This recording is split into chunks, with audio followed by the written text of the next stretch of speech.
Here we are in the beautiful Blue Mountains. Behind me is the Millard Longreach, a caravan that we designed largely ourselves. For the last 6 months we've been travelling in it, seeing how it goes, and I really want to show you through it. I'm Brendan from Australian Caravan & RV. Come and have a look with me. Well, welcome inside our van.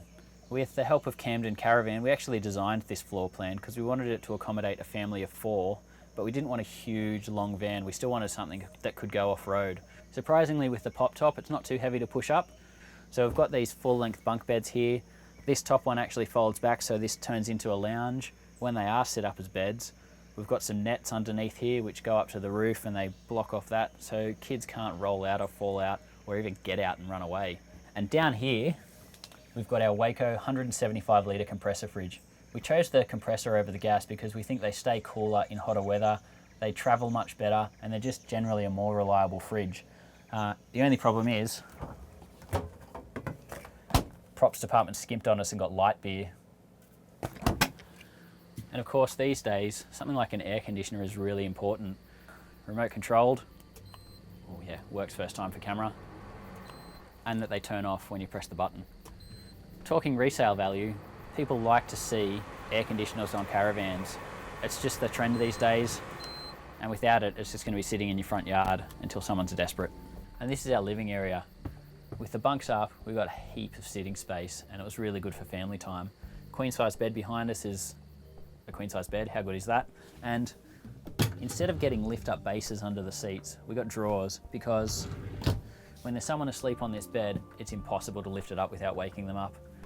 It was so much better when you needed to get a torch or a pair of socks when kids were asleep, so loved it. But back here in the kitchen is one of the real compromises of this van. Because it is quite a small van and we've got some big bunks and a big bed and a big lounge, we've got a small kitchen. We had to make that choice in the end and it was the best one, I think.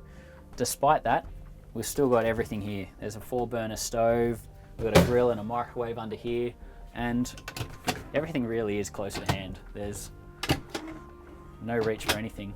And for a little bit extra bench space, we've got a tiny little table which is just out of film here. An ensuite in a pop-top van this short isn't always a given, but we really wanted it here.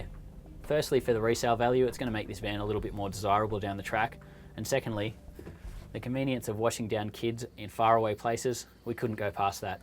With 250 litres of water underneath it as well, we're never short.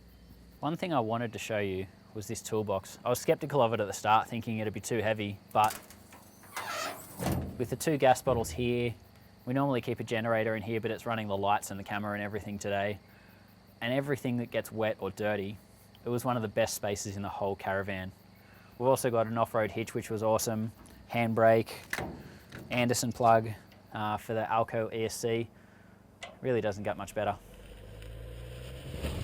Of course, many will have noted the Jeep's 3,500 kilo towing capacity and really torquey engine. They will have put the two together that it's great for a caravan. And it really is exceptional. The power is just right. It's licking the heels of Land Cruiser in terms of performance. The air suspension levels out the ride when you've got a bit of weight on the ball. Acceleration is almost unheard of for a car like this. And the torque is really good with maintaining speed, acceleration, and just general driving. There probably isn't a better package for caravanning out there. So after 6 months with the Millard, what do we think? Well, we designed the thing ourselves. We developed the floor plan, we chose the specifications. So if there's anything we didn't like, we've only got ourselves to blame. But really, we'd probably lower it a bit. It was a very high caravan. We'd probably open up the floor plan a little bit by shortening the bunks and just making it a little bit more space in there, especially for the kitchen. Realistically though, it was a great van to travel in. Every family that took it away loved it.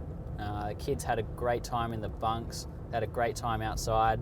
And it just was a really rugged, solid and honest caravan. The only thing we'd really do next time was travel more in it. That's it, the Millard.